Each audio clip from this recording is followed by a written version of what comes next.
Hello friends, कैसे हो आप सब। उम्मीद करती हूँ कि आप सब लोग बहुत अच्छे होंगे। अन्नपूर्णा दिव्य चैनल में एक बार फिर से मैं दिव्या आप लोग का बहुत बहुत स्वागत करती हूँ। दोस्तों, आज के वीडियो में हम लोग एक सास बहू की कहानी को सुनेंगे।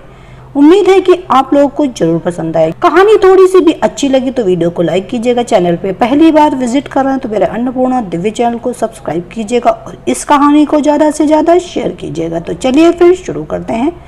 बहू, ये कैसे कपड़े पहनकर बाहर जा रही हो? लाज शर्म सब बेच आई हो क्या?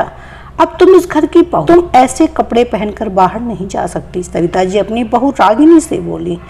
रागिनी बोली, मम्मी जी इन कपड़ों में क्या बुराई है? मैं मेरे मायके में तो यही सब पहनकर बाहर घूमने जाती थी। इन कपड़ों में शर्म वाली क्या बात है? आजकल तो सभी लड़कियां ऐसे ही कपड़े पहनती हैं। सावित्री जी बोली, बुराई क्या है? यह पूछते हुए भी तुम्हें शर्म नहीं आई? लगता है तुम्हारे माता पिता ने तुम्हें कुछ संस्कार नहीं दिए। जाओ जल्दी जाकर अंदर कपड़े बदल कर, हमारे यहाँ तुम्हें हमारे तौर तरीके से रहना होगा।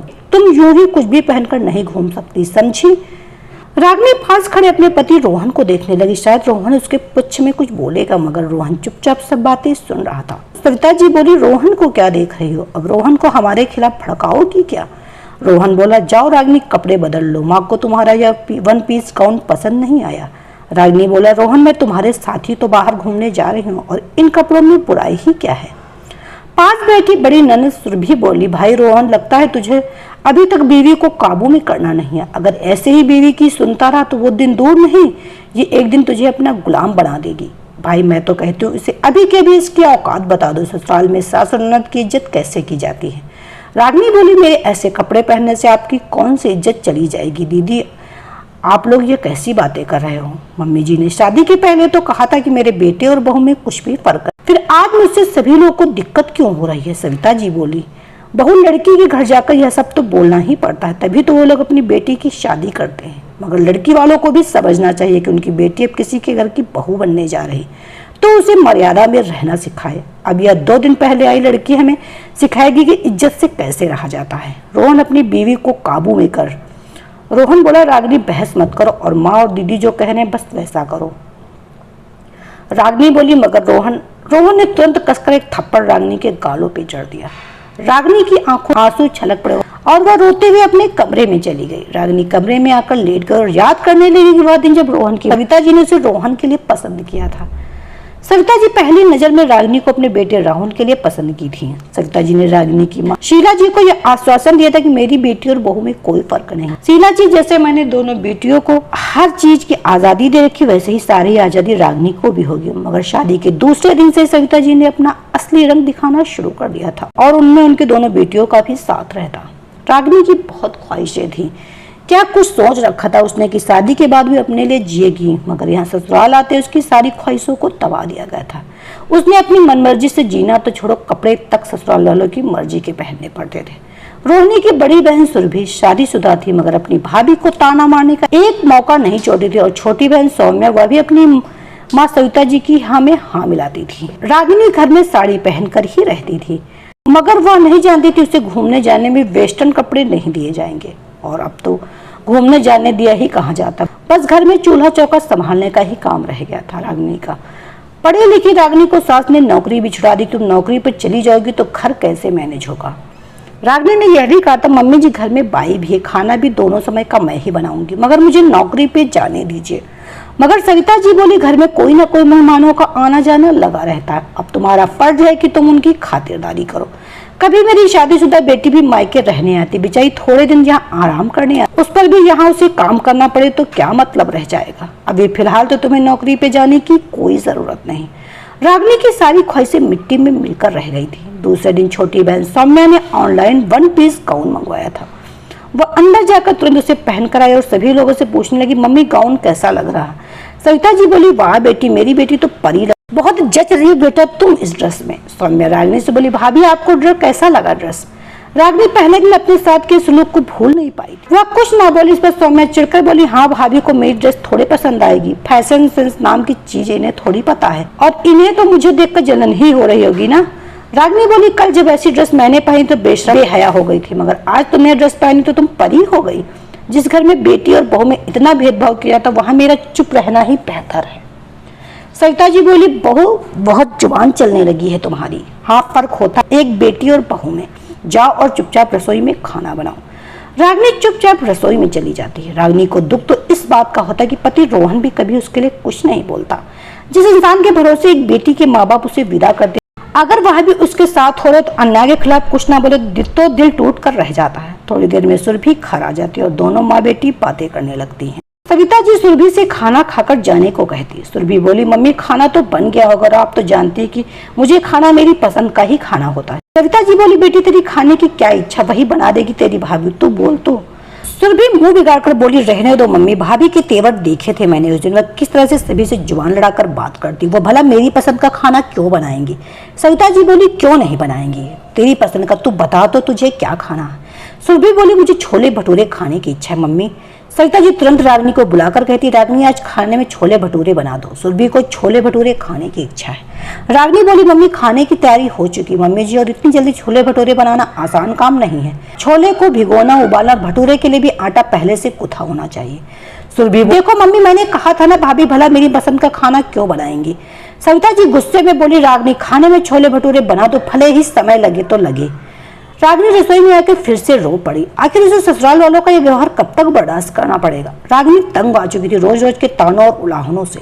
उसने जैसे तैसे बड़ी मेहनत से छोले भटूरे सुरभि खाकर बोली, ऐसे छोले बनाए भाभी, ठीक से उबाला नहीं था क्या, कच्चे हैं। रागिनी बोली, दीदी अब इतनी जल्दबाजी में छोले कैसे बनेंगे, तो आप भी समझती होंगी।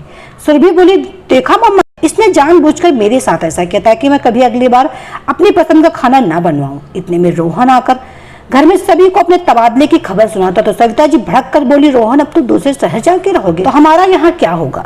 रागिनी चली जाएगी तो यहाँ घर का काम कौन करेगा। रोहन बोला, मम्मी मेरे ऑफिस से मुझे चुना गया तो मुझे जाना ही पड़ेगा और आप लोग भी मेरे साथ चलिए। मगर सविता जी इस घर को छोड़ के जाने को तैयार न हुई। रागिनी और रोहन दूसरे शहर चले गए जहाँ उन्होंने अपने लिए किराए का घर लिया। अब रागिनी की जिंदगी में ताने उलाहने नहीं थे और पति रोहन भी माँ और ननद के बहकाव में नहीं था, जिसकी वजह से रागिनी को डांट डपट नहीं करते थे।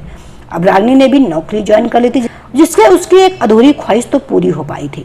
थोड़े महीनों तक रागिनी की जिंदगी में शांति थी, मगर सविता जी की अचानक तबीयत ज्यादा खराब हो गई।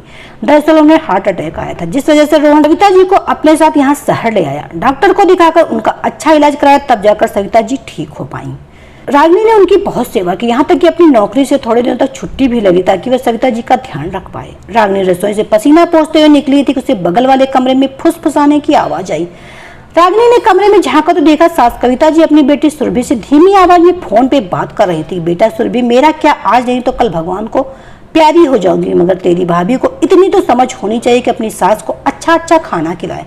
जब देखो रोटी सब्जी दाल चावल यही बनाती रहती, क्या रोज रोज यही खाना भाता है। यहाँ अलग रहकर तो तेरी भाभी के मजे हो गए। तेरी भाभी सुबह 7 बजे उठती, घर की लक्ष्मी को सुबह सूरज निकलने से पहले उठ जाना चाहिए, मगर उसे कौन समझाए। कपड़े धोने के लिए मशीन लगाती, झाड़ू पोछा बर्तन सभी को बाई लगा रखी। ठाट बाट तो देखो महारानी के, हम तो हमेशा कपड़े हाथ से ही धोते थे और काम वाली बाइयों के काम भला किसे पसंद आते हैं। अब तो नौकरी भी करने लगी है महारानी, मगर देखना मैं आ गई हूँ अब यहाँ कैसे रोहन को इसके खिलाफ भड़काती हूँ। रागिनी ने सबको सुना और अपने कमरे में आके बैठ गई। उसकी आंखों में आंसू थे और वह सोचने लगी जैसे तैसे सास और ननद के तानों से यहाँ आराम मिला था, मगर फिर से यहाँ सब शुरू हो गया।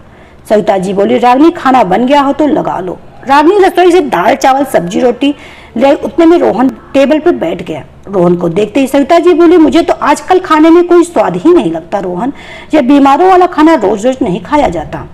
रोहन बोला, मम्मी आपको तला हो चटपटा खाना खाने के लिए डॉक्टर ने मना कर रखा, इसलिए रागिनी रोज यही खाना बनाती। पकोड़े बड़ा समोसा यह सब हम भी नहीं खा रहे हैं, बल्कि आपको तो यह सोचना चाहिए कि मेरी वजह से घर में तला खाना बन नहीं रहा और कोई खा नहीं रहा। अभी हाल ही में आपकी बाईपास सर्जरी हो चुकी है, आपके हार्ट की समस्या की वजह से घर में तेल घी का इस्तेमाल काफी कम हो गया है। हम भी नहीं खाते तो आपको खाने में दिक्कत क्यों हो रही है। सविता जी बेटे का जवाब सुनकर चुप बैठ गई। दूसरे दिन सुबह जब रागिनी कपड़े धोने की मशीन लगाई तो सविता जी बोली, बहू है रोज रोज मशीन लगाती है, जानती हो बिल कितना आता है। रोहन ऑफिस के लिए तैयार हुआ था, वह सुनकर बाहर और बोला, हाँ मम्मी जानते हैं बिल कितना आता है और वह बिल मैं भरता हूँ, इसलिए आपको चिंता करने की कोई जरूरत नहीं।